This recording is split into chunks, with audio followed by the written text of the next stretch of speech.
వండించి కుప్పలు పోసుకొని పాములు తేళ్లు అన్నిటికీ భయపడుతూ ఇక్కడ ఈ కుప్పల మీద ఉన్నారు. కొనడానికి రాష్ట్ర ప్రభుత్వం ఎవరు కూడా రావట్లేదు. ఇక్కడ స్థానిక ఎమ్మెల్యేలు వీళ్ళు కూడా రావట్లేదు. మరి ఆ స్థానిక ఎమ్మెల్యే చాలాసార్లు చెప్తా ఉంటాడు, పూలమ్మినా కట్టెలమ్మినా పాలమ్మినా ఎమ్మెల్యే అయినా మంత్రి అయినా అంటావు.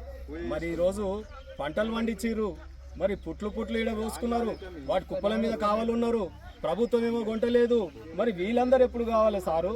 మళ్ళీ సారు మరి మీ లెక్క ఎమ్మెల్యే ఎప్పుడు కావాలి, వీళ్ళు ఎంపీలు ఎప్పుడు కావాలి, మీ లెక్క కోటీశ్వర్లు ఎప్పుడు కావాలి? రైతే రాజు అంటే మరి రైతు రాజులు అవుతున్నారా? ఈడ ఎన్ని ఇబ్బందులు పడుతున్నారు ఒక్కసారన్నా రాకపోతే ఈ రోజు ఎట్లా అమ్ముతావు ఆ పూలు కట్టెలు? మరి వడ్లు ఎట్లా అమ్మాలనో వీళ్ళు నేర్చుకుంటారు కదా నీ దగ్గర. నువ్వు వచ్చి ఆ ఇకమాతలు ఏందో చెప్పొచ్చు కదా.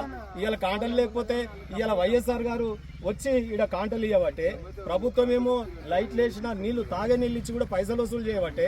మరి ఎమ్మెల్యే గారు మల్లారెడ్డి గారు రండి, ఈ రైతుల కష్టాలు చూడండి, ఆ పూలు కట్టెలు ఎట్లా అమ్మినవో ఆ ఇకమాతు వీళ్ళకి చెప్తే ఈ వడ్లు కూడా అట్లా అమ్ముకొని వీళ్ళు కూడా కోటీశ్వర్లు